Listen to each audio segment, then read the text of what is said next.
professor Jefferson tem um histórico dentro da Está começando a gravar nesse momento. Tá? Ok, obrigado. Então, o professor Jefferson tem um histórico dentro da ufologia que é algo simplesmente incrível, né? Por isso que nós pedimos para que vocês assistissem a live, porque na live consta todo um histórico da vida dele, os contatos desde criança, trabalhando com os maiores ufólogos do mundo. Ele esteve em contato com o JJ Benítez, o senhor José Ribeira, Antônio Ribeira, do caso Humo, enfim, participou de grandes congressos e trabalhou lado a lado com o famoso Andrew Stevens, que foi um coronel que editou várias obras de ufologia em todas as áreas. Mas o caso é que o professor Jefferson, ele, como contatado, e também trabalhando em alguns projetos americanos, ele vai poder fazer uma breve introdução no Departamento de Defesa e no projeto Nêmesis, teve informações incríveis sobre esse assunto. Então, inclusive de raças extraterrestres das civilizações antigas da Terra, como e Atlântida. Vou passar a palavra para ele, que eu vou precisar conectar o meu celular no carregador, vai estar feita a apresentação com a palavra, professor Jefferson de Souza. Muito boa noite a todos. É um grande prazer estar aqui com vocês. E eu espero que eu possa compartilhar o pouco que eu sei, e com muito prazer eu faço para vocês. Mas eu primeiro queria fazer uma pequena introdução sobre quem eu sou exatamente, o que eu faço. Okay? Eu estou envolvido com um tema desde a minha infância, por uma questão de contatos. Quando eu comentei isso no programa do Flávio Vale, foi a primeira vez que eu fiz, porque eu nunca havia comentado essa parte da minha vida pessoal, porque eu sempre fui uma pessoa muito privada nesse aspecto, e não. Mas, de qualquer forma, por uma razão ou outra, era o momento que tinha que ser feito. Então, foi o que passou. E desde pequeno, então, eu tenho já essa conexão que só foi crescendo, e não.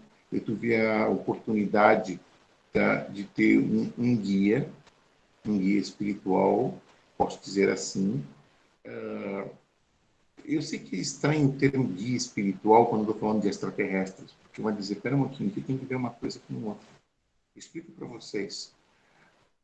Dentro da questão extraterrestre tem vários aspectos que têm que ser considerados. Primeiro, essas são as funções do que estamos falando. Okay? Eu diria, entre outras coisas, que o importante é que vemos os tipos de raça que estamos conectando. Okay? Por exemplo, temos a famosa Jagara Collective, que vocês conhecem como os Greys. O nome designado deles é Jagara Collective. É uma civilização coletiva que tem várias subespécies. Então, eles seguem um padrão de não interferência, mas existem dissidentes deles. Esses dissidentes decidem operar de acordo com as próprias agendas pessoais, que vão em conta do todo que eles tinham. Então, isso provoca, entre outras coisas, a questão das abduções. E como se pergunta, para um momentinho, uma abdução, a pessoa está simplesmente forçando, compreende, a pessoa a esse contato, ela não tem opção, ok? Então, eu vejo que tem algumas perguntas que as pessoas estão fazendo. Se vocês quiserem, eu posso estar respondendo essas perguntas e vamos continuando progressivamente. E não? O senhor apresenta alguma pergunta que eu possa responder antes que continue? Sim, sim. Eu vou fazer aqui, professor Jefferson, pela sequência. A gente abriu ali por volta de 15 para 9 o chat, e aí já começou a chegar algumas perguntinhas aqui para a gente, certo? Uma das perguntas aqui que eu tenho aqui que não está no chat, mas já foi enviado aqui por um aluno na área pessoal. Se o senhor pode falar alguma coisa sobre dimensão 3D e dimensão 5D. Ok, primeiro vamos entender o que são as dimensões. As dimensões são distintas frequências de energia, onde existe uma interação entre a gente e o que nos cerca. Qual é a primeira dimensão? A primeira dimensão é um ponto no espaço. A segunda dimensão é a conexão de dois pontos. A terceira dimensão é onde estamos a gente agora, o que é? É densidade, largura, altura, profundidade, tudo que dá uma ideia de elasticidade. Então, isso é a terceira dimensão. A quarta dimensão é uma dimensão que incorpora todas as dimensões, que é o tempo. Vamos entrar depois num detalhinho sobre o tempo. Agora, a quinta dimensão especificamente é o multiverso. O que é o multiverso? O multiverso, cada universo como o nosso, existe porque existe uma frequência harmônica. Essa frequência harmônica produz que toda energia, seja etérea ou seja física, vai existir nesse plano existencial. Esse plano existencial, então, nesse caso, por nossa perspectiva, e não é a nossa terceira dimensão. Mas estamos falando aqui, no caso da quinta dimensão, de uma pluralidade de dimensões. Então, o que é o multiverso? É um conjunto praticamente infinito de universos. Os universos não são paralelos, porque se eles fossem paralelos, eles não se intersectavam um com o outro, mas eles se intersectam mais de uma vez. Então, por isso que, às vezes, eles até coexistem por pouco tempo. E quando eles coexistem por pouco tempo, brechas se abrem e entidades ou seres passam do lado de lá para cá, como pessoas também desaparecem e vão para o outro lado de lá. Então, essa aqui é a coisa.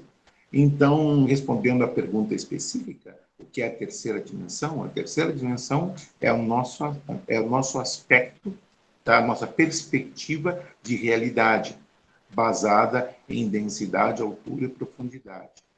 Okay? E a quinta dimensão, então, é a dimensão da pluralidade dos universos, que é o multiverso. Tá? Agora, deixa eu voltar rapidamente sobre a quarta dimensão. Okay? O tempo não é uma definição da passagem de um momento. O tempo é uma energia. E é uma energia que sustenta toda a criação, toda a existência, não desse universo, para do multiverso, até do omniverso, que é a junção de todas as realidades que existem, inclusive as divinas. Então, eu diria para vocês o seguinte: o processo de tempo é importantíssimo, porque o tempo, então, é baseado numa metapartícula. Qual é essa metapartícula? É chamado cronotron. Então, basicamente, o tempo é a matriz fundamental da existência de tudo que existe, seja físico ou seja etéreo. Eu dou um exemplo para vocês, ok?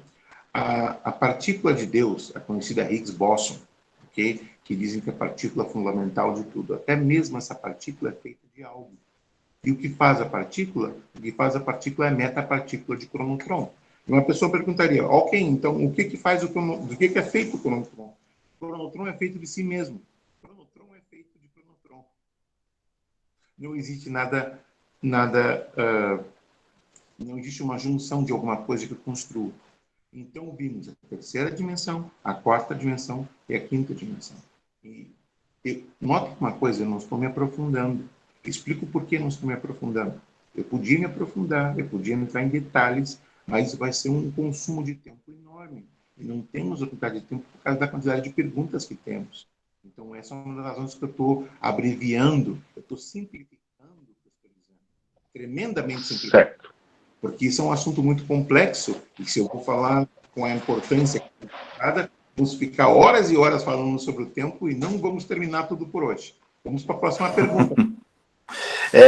Só um complemento, professor. Resposta sim ou não? Existe sétima dimensão? Todas as outras dimensões que existem são correlações da quinta que se extrapolam, que normalmente ir até a novena dimensão, que em verdade são dimensões que coexistem uma das outras. Porque se vamos falar do multiverso, temos que falar então da função real do omniverso. O que é o omniverso? O omniverso é a função de todas as realidades que existem, incluindo o multiverso, incluindo o macroverso, incluindo o microverso. E todas são funções contínuas de existência. E temos as realidades divinas, temos o arquivo acásico, temos o necroverso, que é onde se faz a transição da morte para... Que a morte é uma transição, a morte não é definitiva.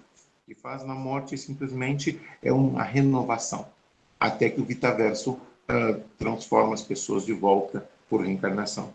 Eu não gosto do termo reencarnação, mas eu falo porque é mais fácil para as pessoas compreenderem. E não, o certo seria a revitalização da alma. Essa seria, porque a alma é eterna e contínua, ela nunca termina. Porque existe uma lei universal, que é a mesma de Lavoisier, que no universo nada se perde, nada se cria, tudo se transforma. Okay? Então, respondendo a sua pergunta, essa é a resposta. Muito grato. Pergunta da Cecília. Professor Jefferson, ele comentou na live, lá que foi do Flávio, sobre atividades extraterrestres na região de Apucarana. Ela gostaria de saber se essas atividades são avistamentos. Eu não entendi muito a pergunta, mas... Posso dizer que em primeira mão tivemos um ontem. Ontem mesmo tivemos um. E eu vou deixar que o professor Paulo, depois, mais tarde, e não possa falar disso. Agora, eu digo o seguinte, aqui, essa região aqui onde estamos, Maringá, Apucarana, tudo isso, existe uma tremenda atividade. A razão que existe uma rede de túneis aqui, que estão conectando com certas áreas, existem vortexes, portais de todos os tipos. Então, eu digo, atividade aqui é o que não falta. Então, eu digo, é muita coisa. Então, eu diria que as energias místicas, em verdade, não são místicas, são quânticas. É uma questão semântica, é a mesma coisa. A parte mística, a parte quântica é a mesma coisa. Não tem diferença uma da outra. É somente uma questão de dizer quântica ou mística. Porque no final a resposta é a mesma coisa. O que importa é o resultado. E essa região aqui, de tudo tem. E extraterrestre é só uma parte dela. Existem outras coisas. Existem intraterrestres, existem transdimensionais. Por aqui você vai encontrar uma verdadeira cópia de possibilidades. Então, essa é uma região muito afortunada. Agora, as pessoas, para que tenham acesso a isso, primeiro tem que ter um conhecimento para interpretá-lo, pero mais que nada, tem que ter os olhos para vê-lo e os ouvidos para escutá-lo, porque às vezes as pessoas não compreendem que o óbvio está diante da pessoa, mas simplesmente a perspectiva dela não é suficiente para oferecer um ponto de vista. Ok? Continuamos. Aqui tem uma pergunta, não sei se o professor vai ter conhecimento sobre esta situação, mas a pergunta é ali, você poderia falar algo sobre um suposto meteoro que caiu na região de Cianorte, setembro de 2019. Não havia nenhum sinal queimado no pasto em volta do buraco. Tem alguma informação sobre isso? Não, professor? É o seguinte, vamos primeiro ver os passos, acompanhando os passos dentro da área da astronomia, ok? Um corpo celeste que se move por espaço é um meteoro. No momento que ele entra na atmosfera de qualquer planeta que tenha uma atmosfera, é um meteoroide. E no momento que ele impacta, ele é um meteorito. Então, obviamente, aquilo não era um meteorito. Por que não era um meteorito? Eu posso comprovar que não era um meteorito. Primeiro, porque não tinha uma cratera, a começar de aí. Depois, a questão da fricção, como passa para a termosfera, provoca uma quantidade de calor enorme. Então, resíduos térmicos de não ter sido encontrados na área. Então, a pergunta é, se não era um meteorito, então o que era? E a resposta, o que era, infelizmente, foi levada daqui e agora está na América do Norte. Certo. Era um instrumento, era um aparelho, um aparato. Era um aparato. É importante até salientar, né, que existe uma grande diferença entre o meteorito e o meteoro, né? Enquanto ele está no espaço, ele é um meteoro. A partir do momento que ele toca o solo, ele passa a ser chamado de meteorito, né? Boa parte dos meteoritos, eles acabam se desfazendo no espaço enquanto está acontecendo a queda.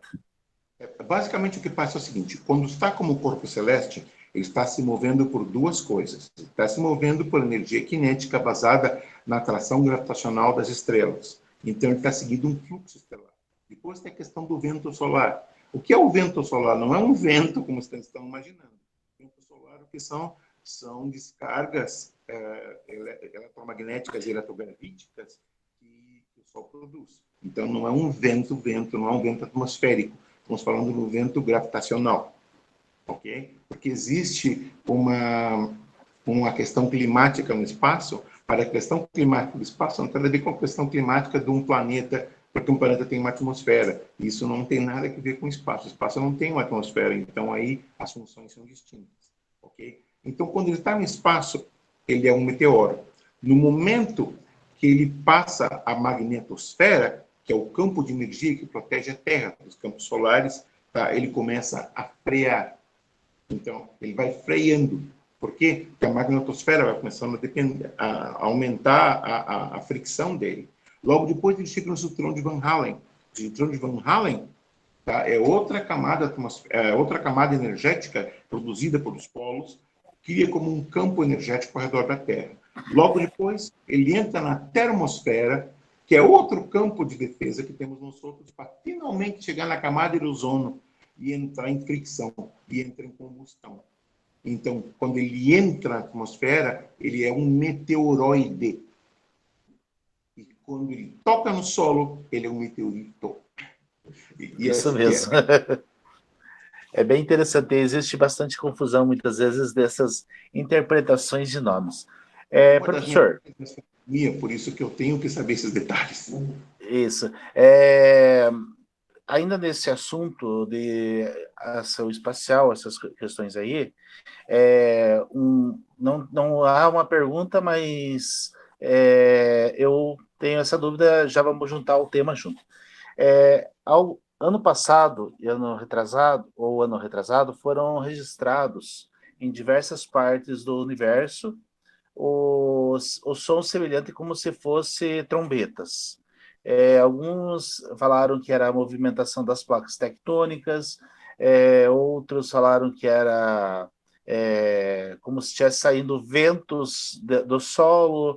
Enfim, uma série de interpretações foram dadas, mas até agora eu, como geógrafo, também eu não vi, e também como geógrafo e como pesquisador da área de ufologia, não vi uma interpretação ainda que dissesse, foi isso que aconteceu. Tem algum conhecimento sobre essa situação, tem alguma explicação, ou ainda sim. É uma questão vaga?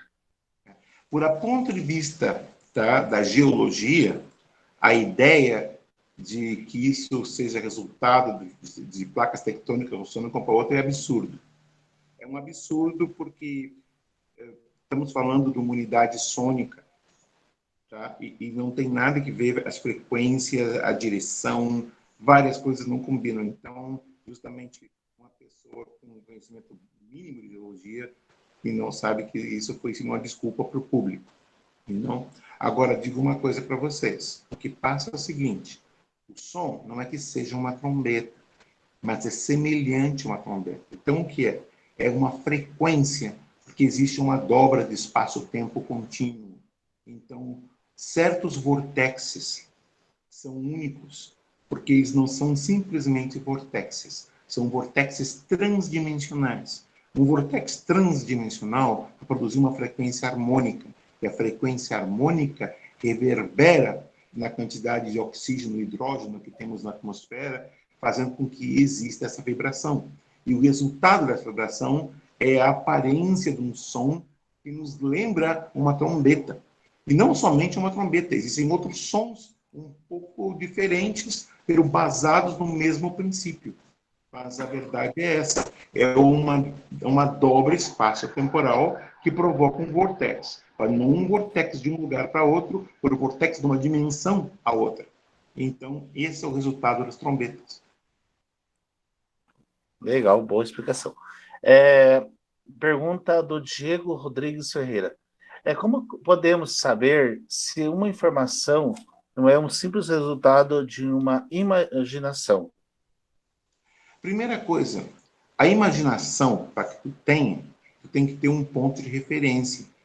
Porque por mais que tu queira criar algo, criar uma ideia ou criar uma resposta, tá?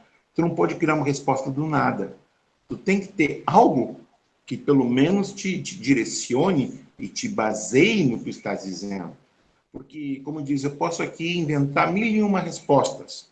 Para se nenhuma das minhas respostas tem um fundamento em algo que seja técnico ou prático, ou que se possa verificar, então não serve como resposta.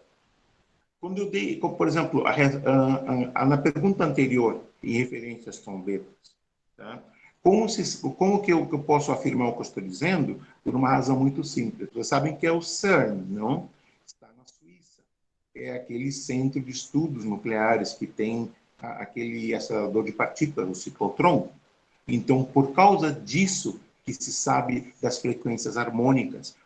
Claro que eles não produzem trombetas nem trombetinhas, mas eles produzem uma frequência bem considerável. Então, extrapolando isso e verificando as possibilidades, estou apresentando, então, uma questão teorética. Agora, como que eu posso te garantir isso? Eu posso garantir isso. É a melhor resposta basada com a informação que se tem e usando as referências que se tem dos conhecimentos na área. Compreende? Agora, dizer que é uma imaginação, isso não tem nem cabimento, porque a imaginação tinha que tirar algo de algum lugar, porque do nada não vem nada. Continuamos.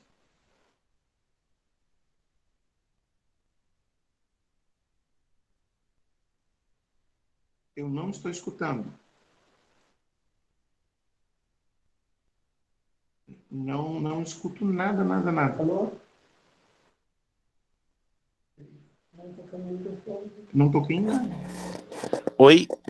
Agora voltou. Ah, voltou, né? Desativou o meu microfone aqui, não sei por que motivo. A pergunta do Diego Rodrigues Ferreira, mais uma pergunta dele.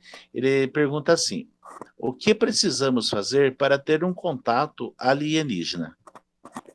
Primeiro, tu tem que ver que tipo de alienígena tu estás contatando. Porque os alienígenas não são... As ideias que temos de alienígenas é que eles atuam independentemente, ou que eles têm controle autonômico e não é assim.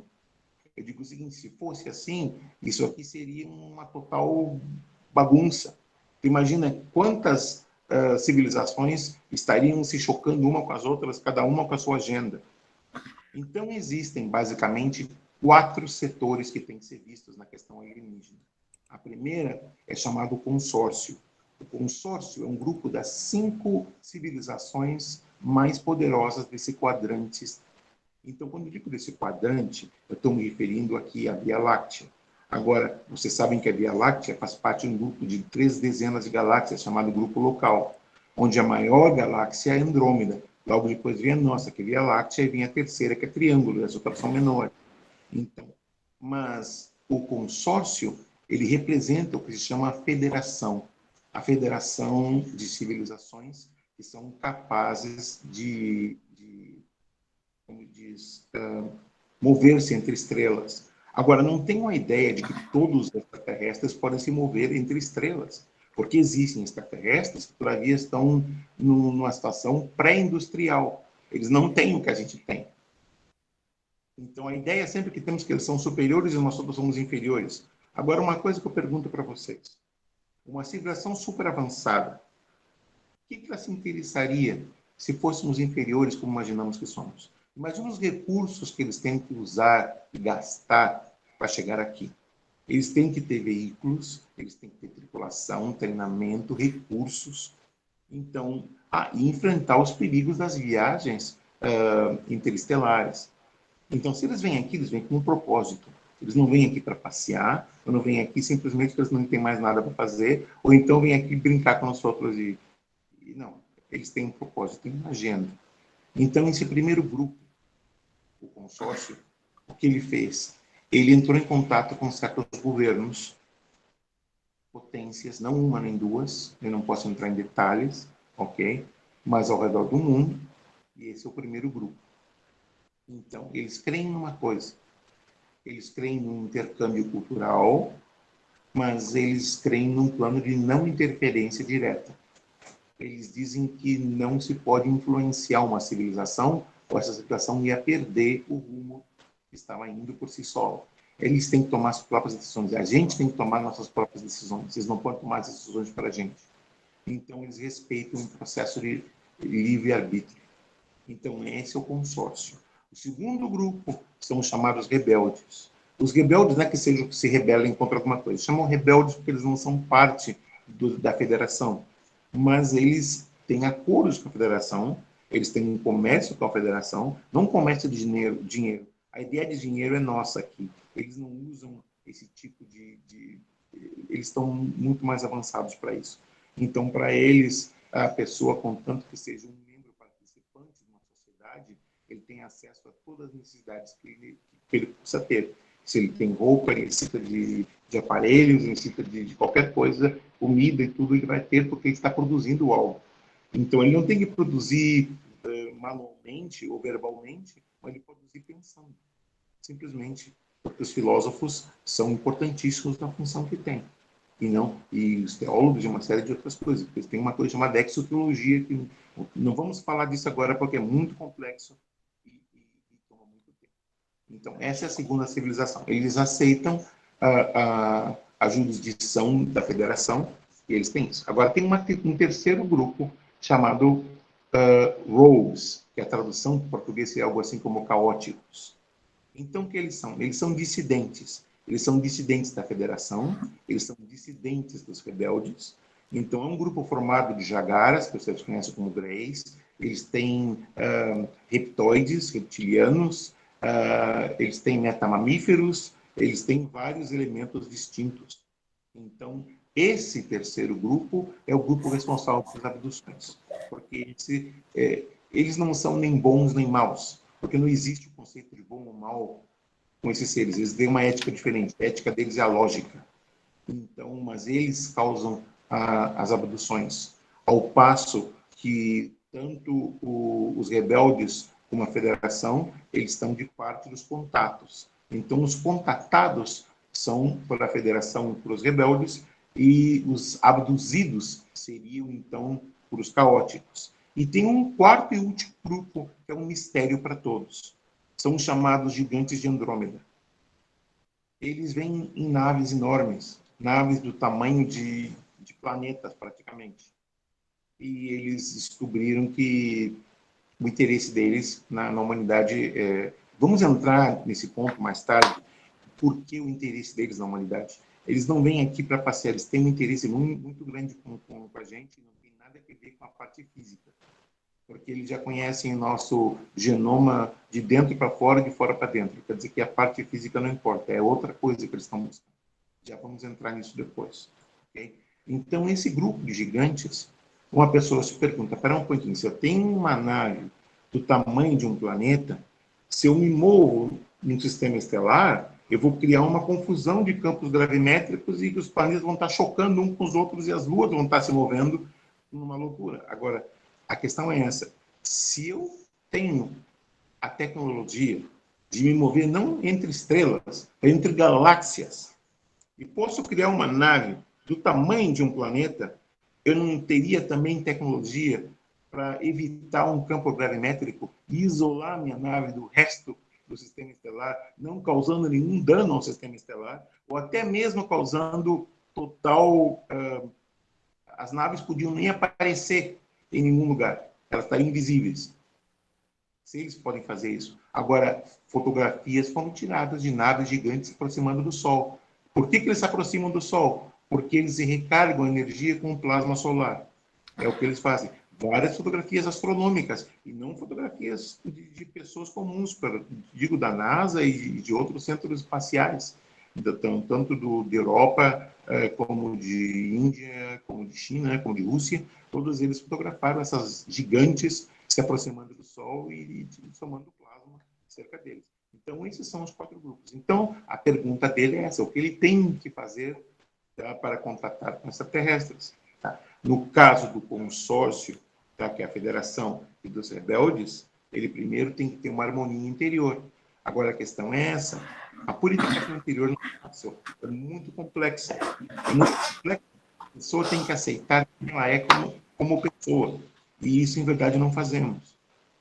Temos uma ideia de como nos apresentamos ao mundo, pelo eu verdadeiro, ninguém conhece. Às vezes, nem a própria pessoa conhece. Então, não é questão de harmonizar e ter uma mensagem telepática. Normalmente, eles sabem a que eles estão buscando. Agora, se a pessoa se oferece, eles podem escutá-lo. Então, o que tem que fazer? Existe um campo de sinceridade muito grande e tem que haver a pessoa tem que estabilizar-se emocionalmente, tem que estar com as energias muito limpas, ele tem que estar com as frequências bem abertas e sim, ele busca uma área onde não exista interferência eletromagnética, que não tenha cabos elétricos, que não tenham pessoas, que não tenham carros, que não tenham casas. E então, tá? Por que o horário noturno? O horário noturno é em função das radiações solares que podem afetar uma pessoa ou afetar as naves. Então, por isso que a noite é mais propícia. Agora, eu não recomendo que a pessoa faça isso sozinha. E, normalmente, isso é uma coisa que tem que ser planejada e, normalmente, com mais de uma pessoa, por uma questão logística. Agora, como faria para contatar? É isso. Busque esse lugar, harmonize-se e ponha seu pedido. E se o pedido é sincero bastante, eu tenho certeza que eles vão responder. Ok? Especialmente nessa região onde estamos agora, onde tudo é possível. Próxima pergunta. É importante a gente frisar que a gente tem aí algumas cidades que existem muitos casos aí que é bem frequente aí. Em Ponta Grossa, por exemplo, a gente vê bastante casos de ufologia aí, bastante objetos voadores não identificados. A próxima pergunta aqui, ela fala assim, acredito que talvez já tenha até sido respondido nessa resposta aí, quando falou das 4 categorias. A pergunta é, os extraterrestres então, estão em qual dimensão? Né? A dimensão lá do terceira dimensão, quarta dimensão, quinta dimensão ou interior? Eles físicos, eles vão estar na terceira dimensão. Agora, se eles são etéreos, porque existem não inteligências e são basadas em energia coerente. Uma energia coerente é uma energia viva que não necessita de tecnologia. Então, para que você quer uma nave, se você é feito de energia, então você é a nave. Você não necessita de uma nave, você é a nave. O que prova que, às vezes, muitas naves que se mudam de tamanho, se separam, se juntam, tem várias coisas. Existem tecnologias para isso, mas também energias etéreas podem fazer isso. Então, são certos seres etéreos. Então, por isso que depende. Eles serão físicos se eles estão interrelacionando com seres físicos e são eles seres físicos, mas também seres etéricos e seres transdimensionais. Quer dizer, tudo depende de que tipo de extraterrestre que estamos falando. Continuamos. Tem uma pergunta aqui da Solange. Ela fala assim, a respeito dos portais do continente antártico. São os confederados que os usam? Ou demais visitantes do planeta? Os alemães já tinham conhecimento desses portais durante a Segunda Guerra? Eu tenho mais uma pergunta aqui que acho que vai completar essa aqui. Deixa eu saber aqui. Ok. Deixa eu ver. Quem usa eles? São os confederados ou são os visitantes dos planetas? Okay. Porque sabe, deixa eu ver aqui, conhecimentos. Os alemães já tinham conhecimento desse portal na Segunda Guerra? E, pelo visto, não eram os confederados que utilizavam nesse período, e sim os que estavam sendo orientados por Hitler. Que dimensão esses confederados podem atuar? Eles, no caso, que eles estão em corpo físico na terceira dimensão ou só vibram em quinta dimensão? Deixa eu ver aqui. Só um pouquinho. Só para completar aqui. A pergunta está tão larga que eu não posso... Até que ponto a mente pode influenciar nessa terceira e quinta dimensão? Você quer que tu interrelacionasse 3 perguntas numa só. Mas é tudo o mesmo tema, né, professor? Eu concordo, mas tem que ser por etapas, tem que ser por partes. Elas são tópicos similares, mas são em temas distintos. Então vamos à primeira pergunta lá. Portais do continente do continente antártico. Ok, vamos falar primeiro sobre os nazistas, tá? E a questão de Hitler. Tá? Hitler não apitava nada nessa história. Quem apitava era Himmler. Tá?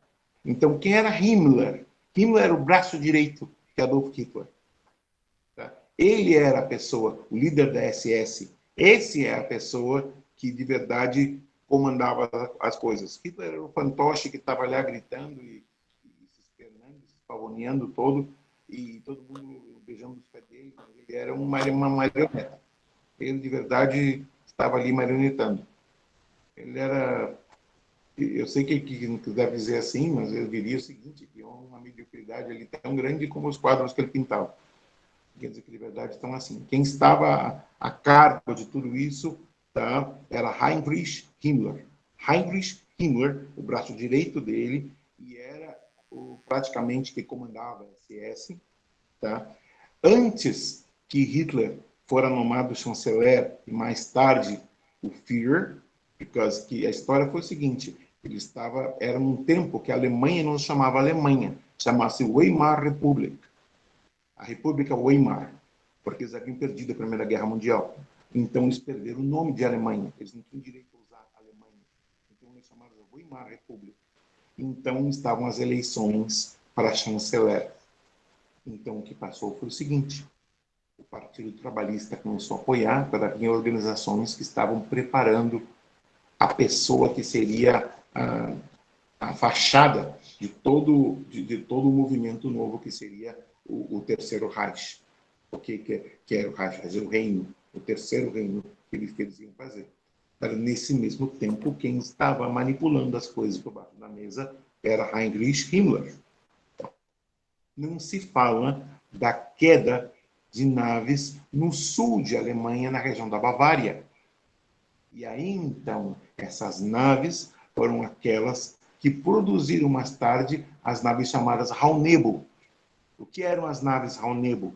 Tá? Basadas na questão da antigravidade. Então, tudo isso tinha que ver com a fonte de energia que eles conseguiram daquelas naves, que, na verdade, eram 3 naves que caíram naquela região.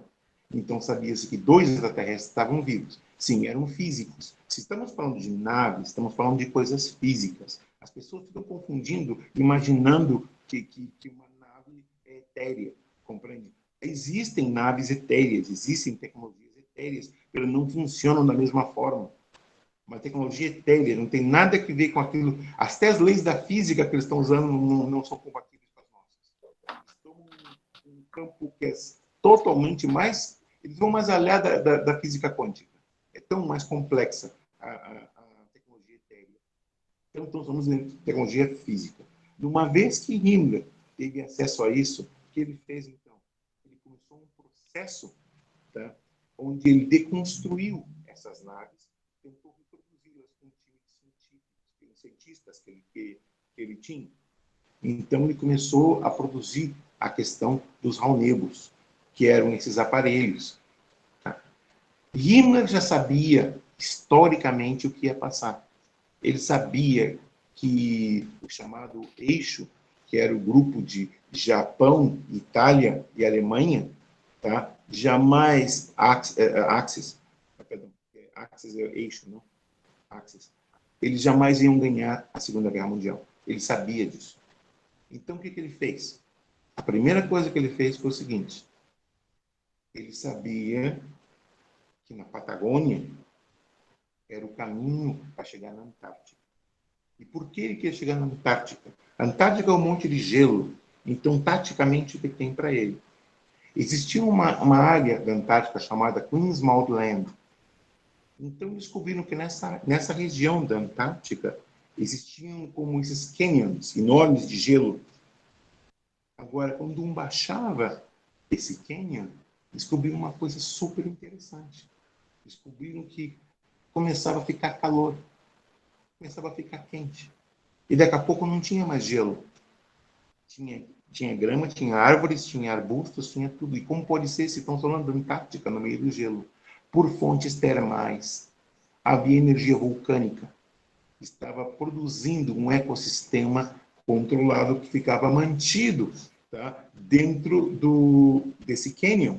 Como o cânion é alto, tá, e a condensação do ar quente em contato com o ar frio, produzia sempre aquela neve, aquela neblina que tapava e eles nunca viam o que tinha por abaixo. A neblina era suficiente para que a luz solar entrasse e então a fotossíntese se produzia, eles podiam ter as árvores que queriam. E descobriram isso. Então eles decidiram fazer uma base nazista ali, porque no caso de que passar alguma coisa que era inevitável que passaria, eles estariam prontos para produzir o quarto Reich. Então o que eles fizeram? Eles começaram a levar a quantidade de raunebos que eles puderam levar para a região. Eles tomaram submarinos, aqueles pequenos U-boats, tá? Carregados de todo tipo de equipamento e suprimentos que eles tinham. Eles tinham, nesse tempo, o apoio dos argentinos. Tá? No caso, até historicamente falando, tem que se falar a verdade, compreende? O governo dos argentinos, eu não digo o governo eleito argentino, pelo políticos argentinos ajudaram eles nesse processo de pegar tudo isso. O que entra mais tarde na história de Mengele. Mengele foi encontrado no Brasil, não? Então, você sabe no que Mengele estava trabalhando? Estava trabalhando numa coisa que estava tremendamente mais avançada, porque ele conseguiu essa tecnologia das naves da Bavária. Estavam falando de clonagem, clones.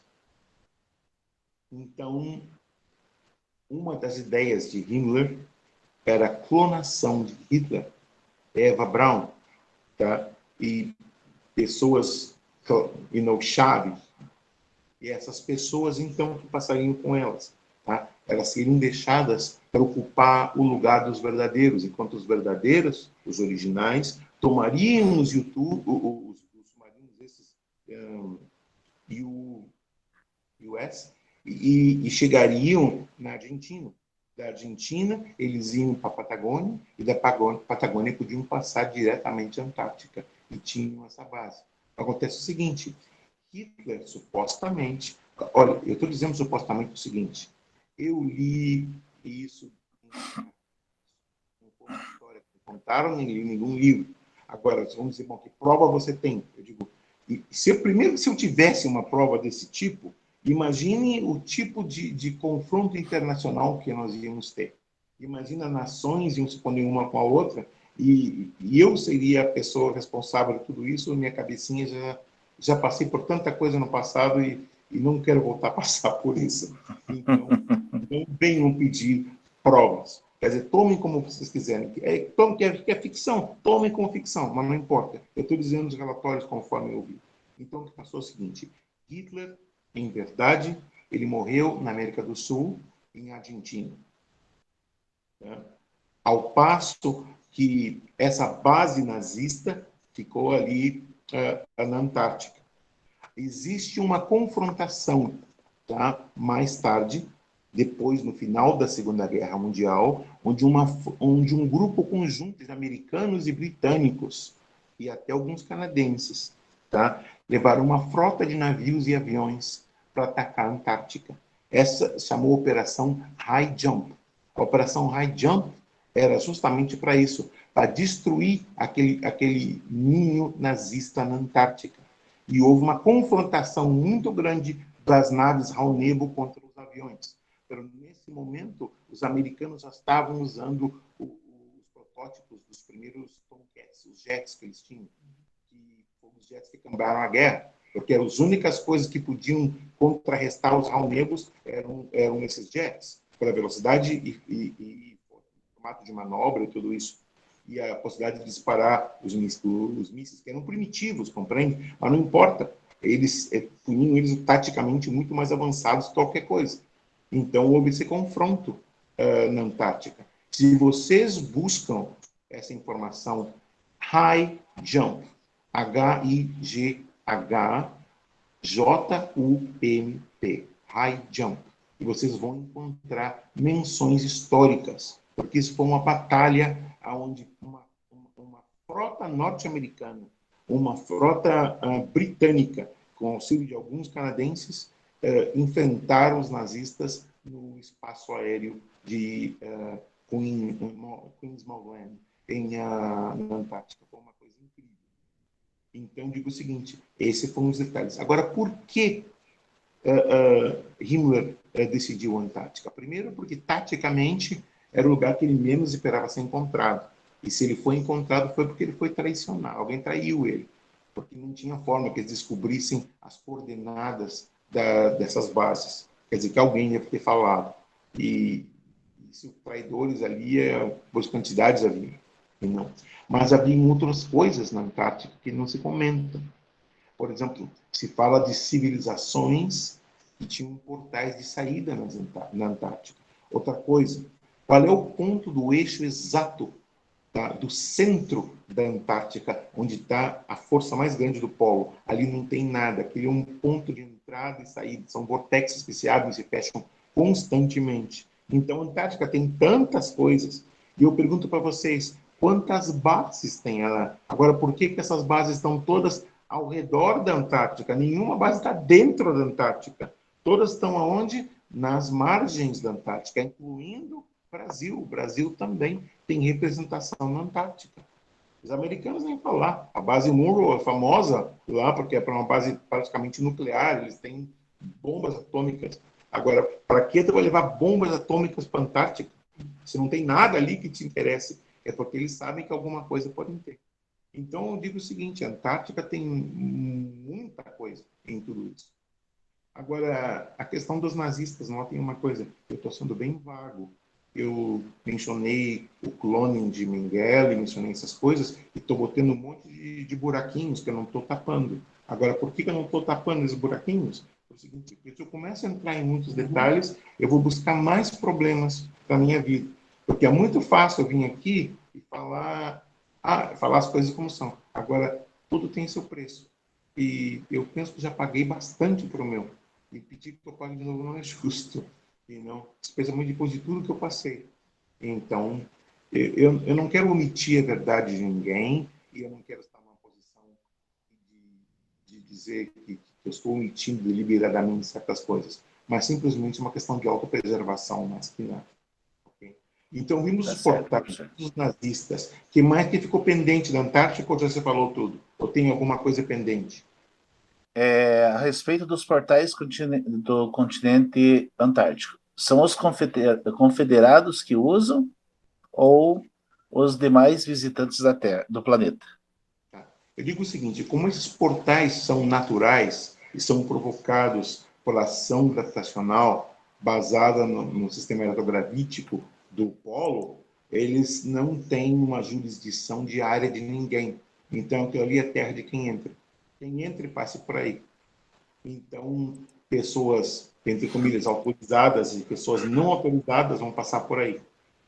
Então, respondendo a pergunta, é isso. Ele não é restrito, não é área restrita, é uma área aberta. Esses portais não são constantes, quer dizer, não se sabe quando vão abrir e não se sabe exatamente aonde vão abrir. Mas eles estão constantemente abrindo. Essa é a resposta. Tá certo.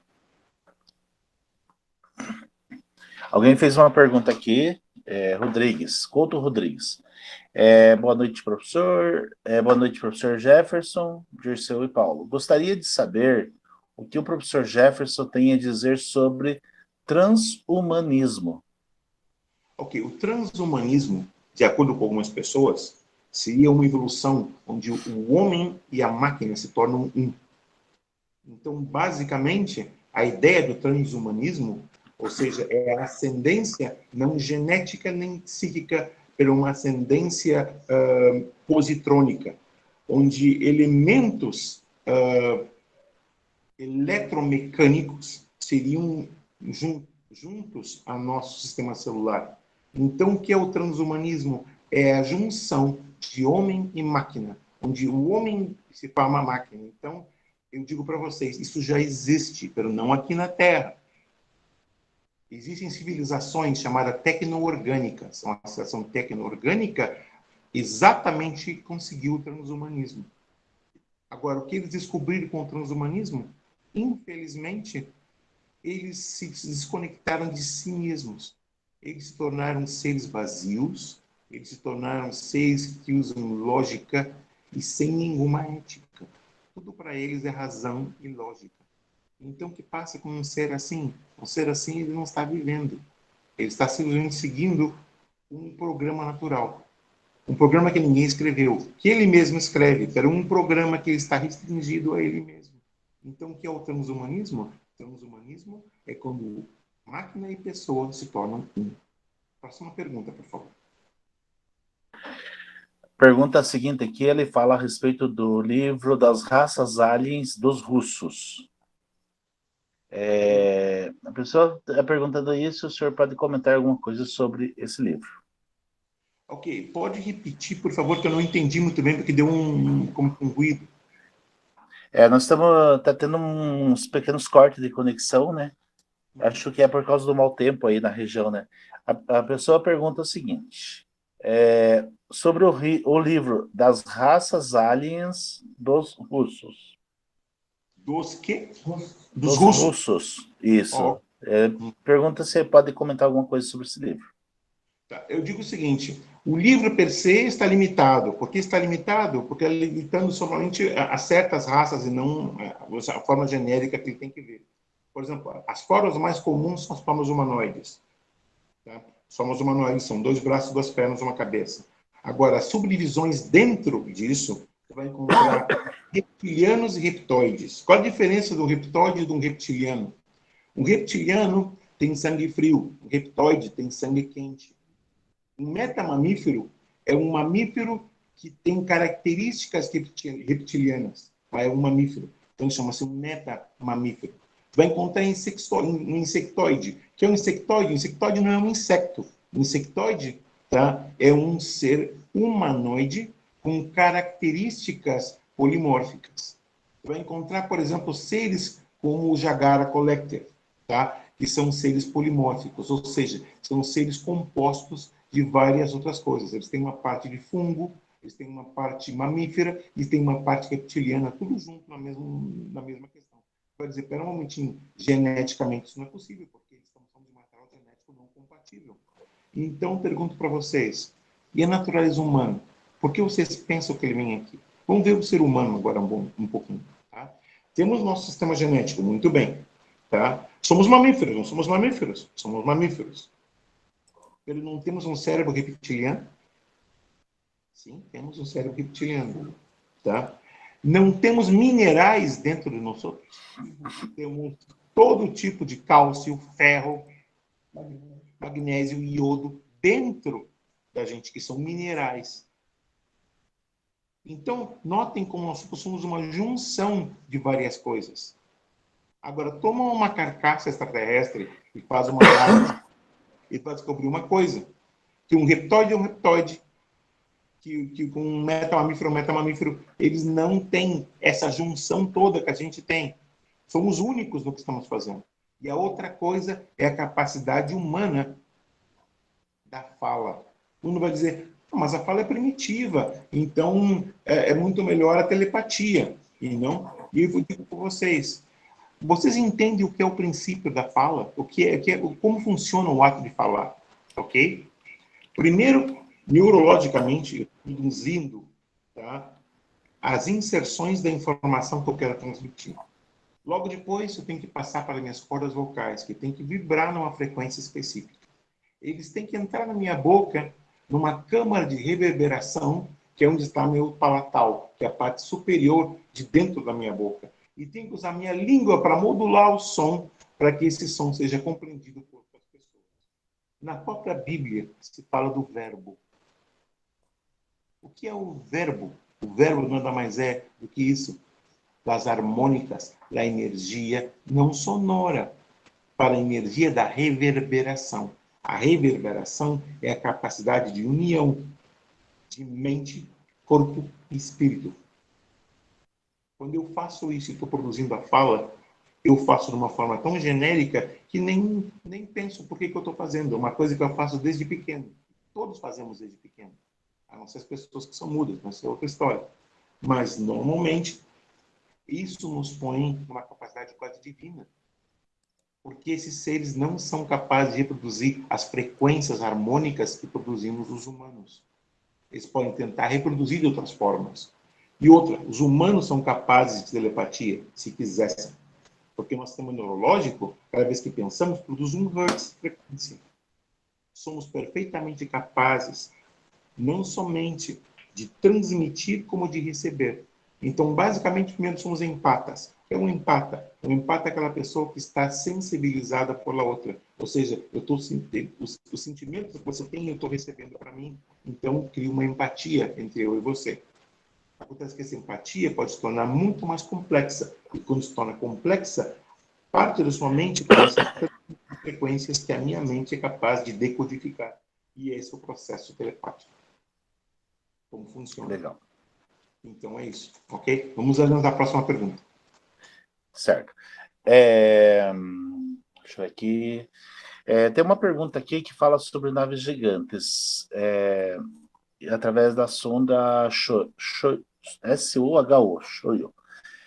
Eu também gostaria de acrescentar aí a questão da... eu ouvi e li sobre algumas situações relacionadas que algumas anomalias estão sendo registradas em radares, por exemplo, que mostram assim que elas acabam aparecendo encobrindo diversas cidades, assim como se elas estivessem... Vamos imaginar a região do estado do Paraná, onde no radar marcaria um círculo de aproximadamente um terço do estado do Paraná, assim, a cobertura do radar. Existe essa expectativa da possibilidade de existir uma nave-mãe ou mais sobre o planeta Terra? E por que a gente, de repente, não vê? Por causa da nossa frequência visual, da nossa frequência auditiva? Ok, deixa eu explicar primeiro uma coisa, ok? Na Lua, no lado escuro da Lua, na parte noroeste da Lua, existe uma cratera chamada Maris Moscoviensis. Essa cratera é famosa por uma coisa. Eles fotografaram uma série de construções ali, como edifícios enormes, tamanhos colossais, e não? E esses edifícios são triangulares. São luzes especiais que vão levar para uma rede de túneis. Aí, supostamente, é o quartel-general do consórcio, porque o resto estaria com a federação, com isso é outra história. Tá? Então, o que faz o consórcio? O consórcio monitora justamente o tipo de recurso que as civilizações usam. Uma nave mãe que entrasse na órbita terrestre e tentasse se aproximar de uma cidade, seria vaporizada imediatamente. Eles não permitiriam que isso passasse. Não seria vaporizada para os humanos, seria vaporizada para o consórcio. Porque eles são as raças mais poderosas que existem. Eles são os que têm mais recursos, mais tecnologia, mais capacidade e são mais antigos que todos eles juntos. Então, eles são, não te digo guardiões, mas eles estão num processo de que eles não permitem uma interferência desse nível. Claro que naves menores, um vai dizer, pera um momentinho, uma nave de 1 milha não é uma nave, não é uma nave pequena, é uma nave grande. Sim, uma nave de 1 milha pode ser considerada como pequena, em comparação ao tipo de coisas que esses seres, os recursos que esses seres têm. E, às vezes, por mais perfeito que seja o controle do consórcio, uma que outra nave se escapa e pode entrar no sistema terrestre. E é quando esses avistamentos se passam. Esses são avistamentos não autorizados. E notem que as naves depois desaparecem rapidamente. De um tempo. Então, porque eles estão... Qual a ideia de uma nave aparecer? Ele está aparecendo porque eles não têm nada que fazer, ou para chamar atenção, ou para dizer, olha, estamos aqui. Sim e não. Porque justamente eles estão querendo forçar a ideia de que os humanos têm que entender que eles não são só os universos. E que se isso fica posto já diretamente, a civilização toma, ok, estávamos equivocados, existe vida fora da Terra. Então o consórcio tem que abrir a mão e ir diretamente falar com todo mundo, mas se estivesse falando isso, politicamente seria um desastre. Porque vai dizer, então, por quantas décadas todos os políticos e grupos religiosos vêm mentindo às pessoas porque não admitem o que de verdade está passando. Quer dizer, cria uma questão tremendamente problemática, que é a razão de por que eles dizem que não estamos prontos para isso.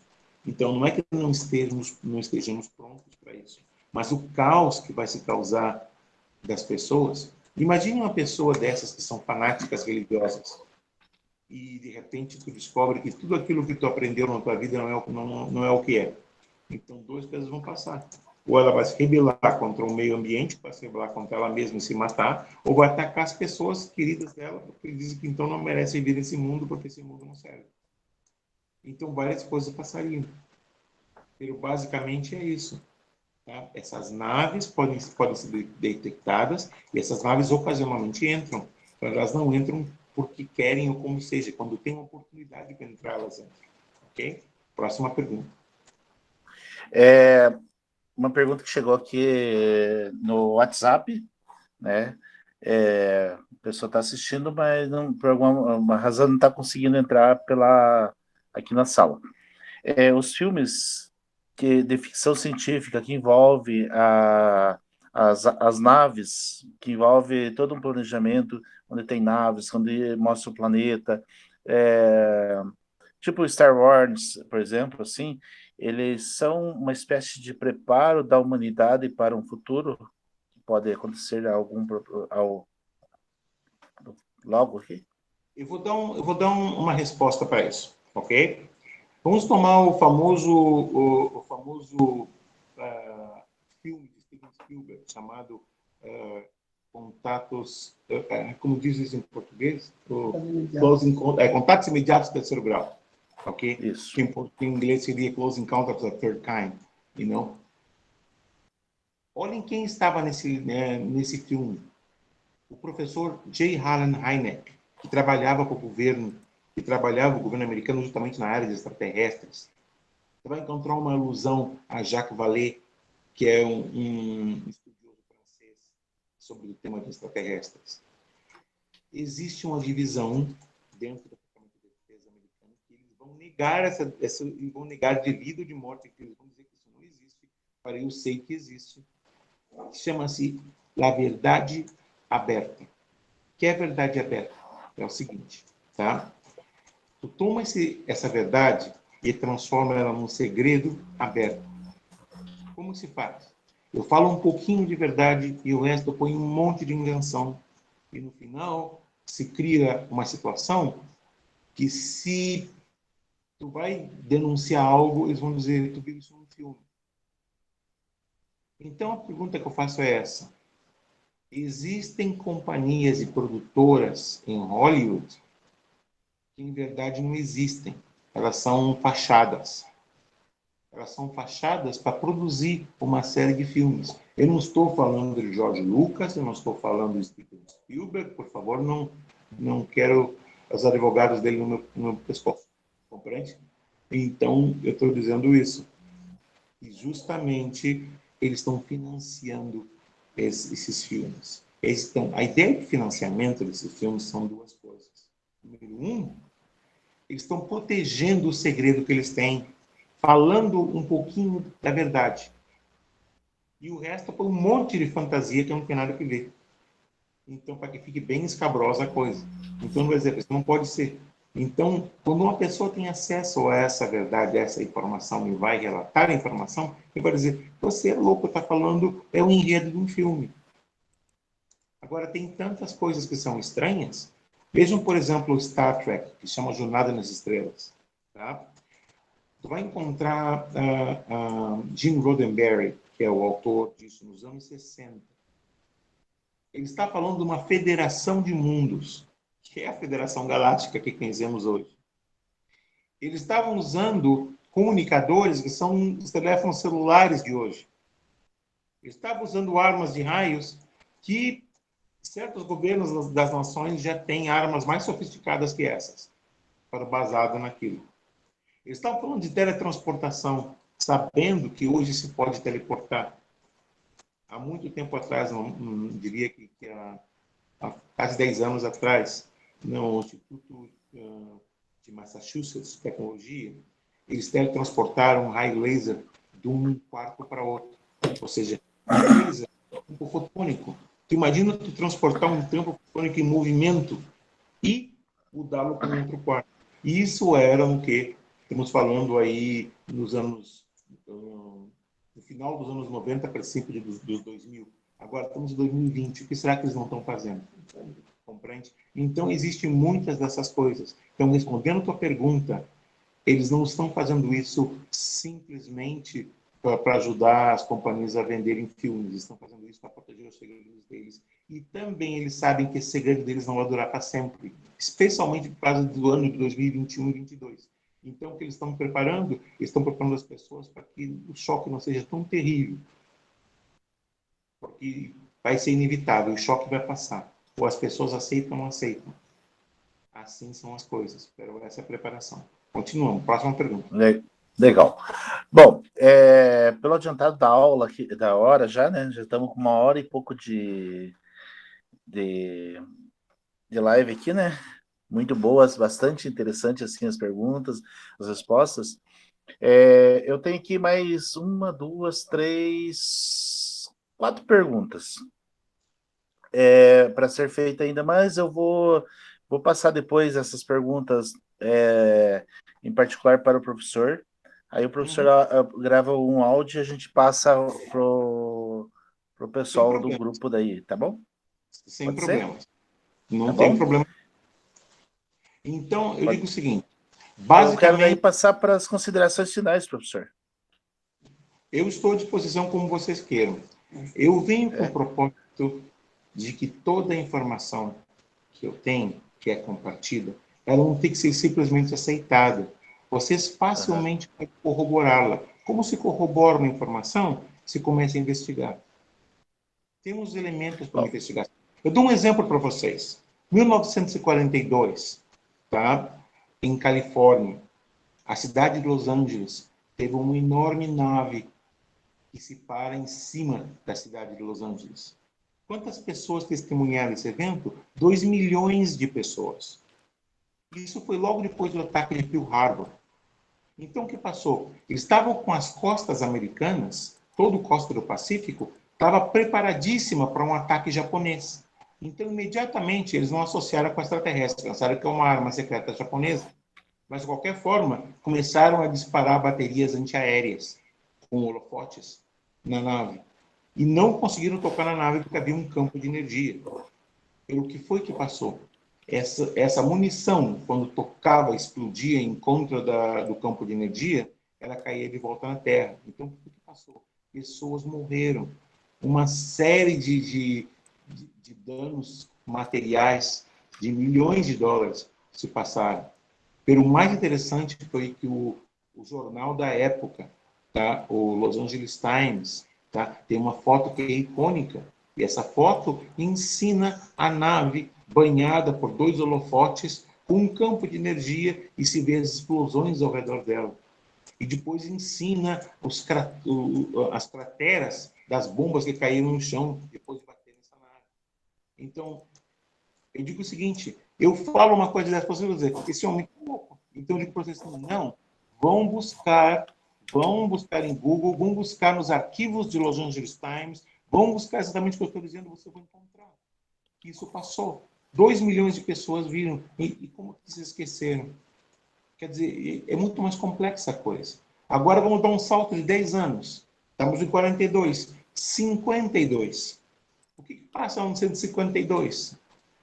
A capital dos Estados Unidos, Washington, D.C., ela foi separada do resto do mundo por uma noite.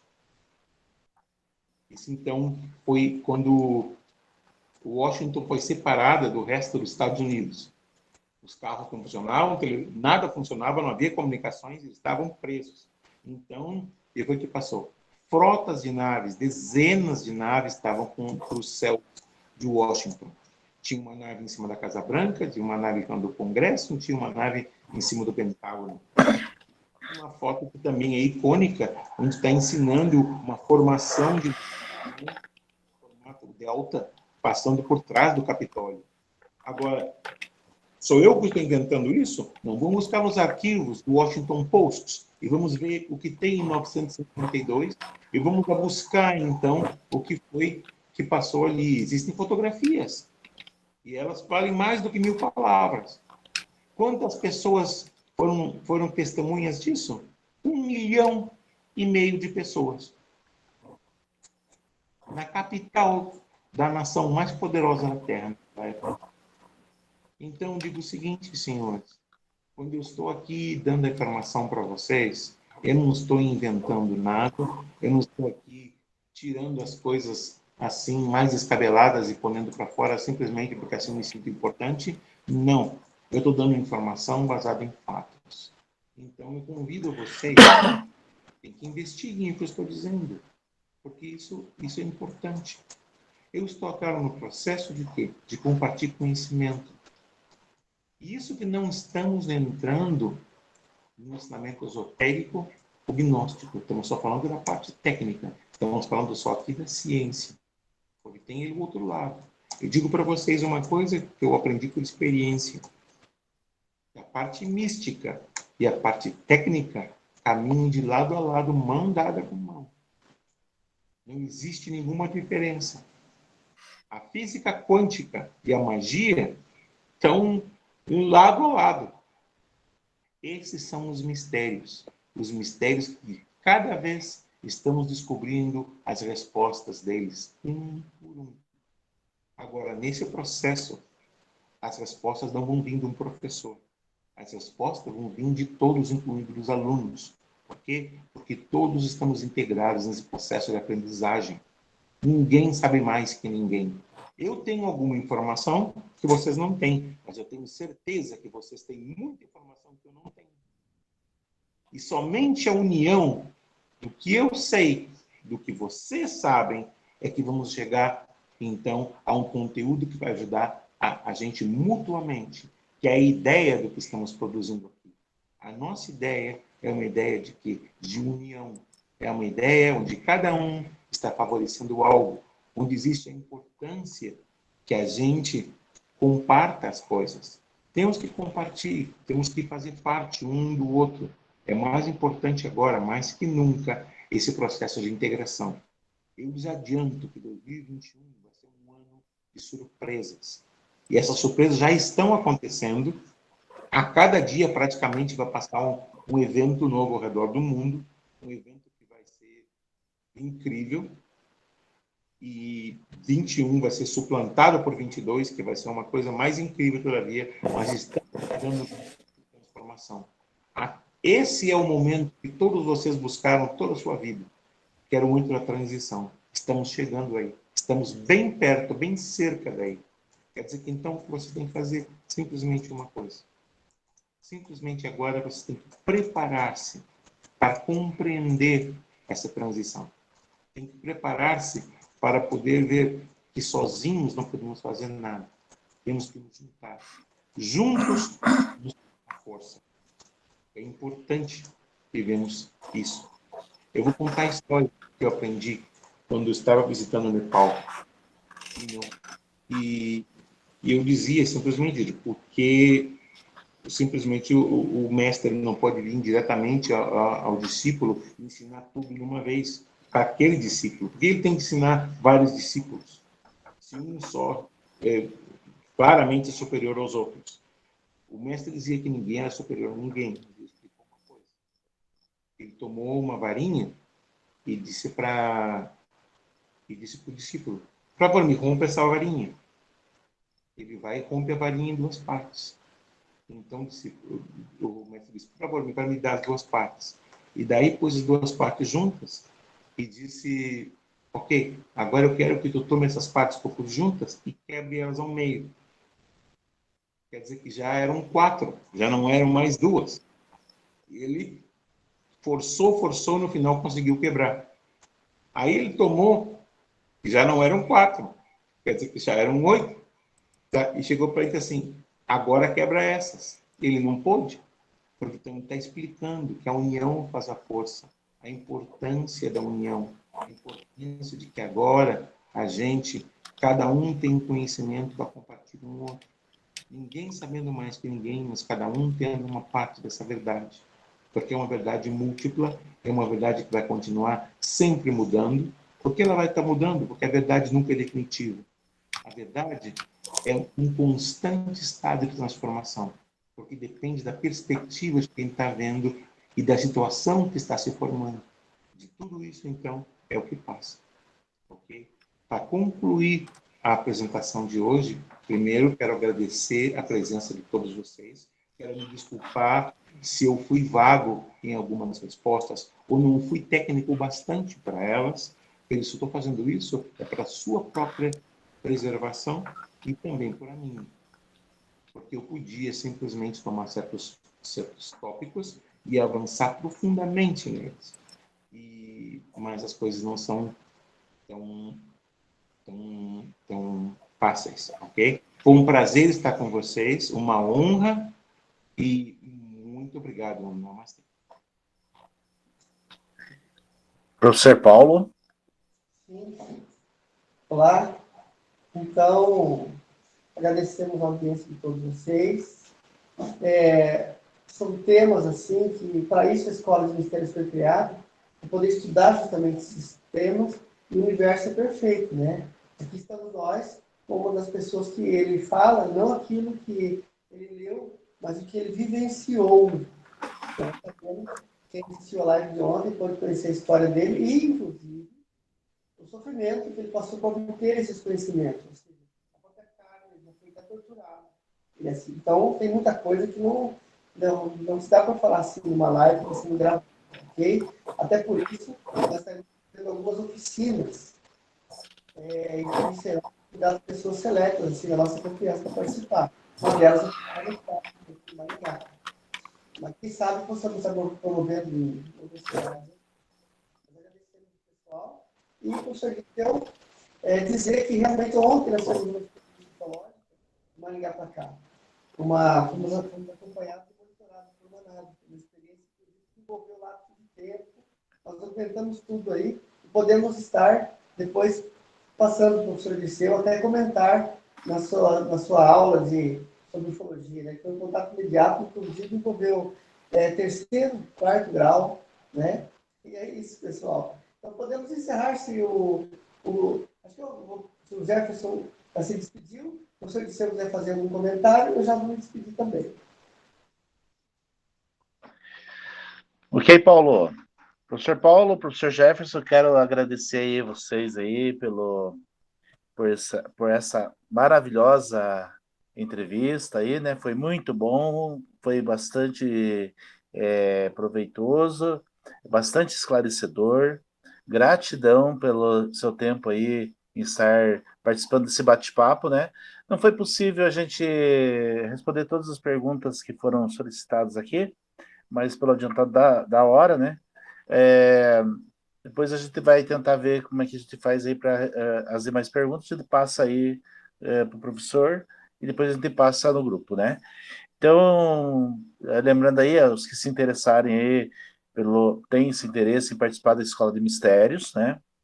Tem o e-mail aí, escolademistériosbr@gmail.com, né? Podem entrar em contato com a gente, né? E estar participando aí, fazendo sua matrícula e participando e adquirindo conhecimento. Então, gratidão, professor Jefferson, gratidão, professor Paulo, gratidão a você que permaneceu até agora e que participou aí junto conosco. Então, vamos encerrar essa live aí com muita gratidão. Namastê, obrigado. Namastê.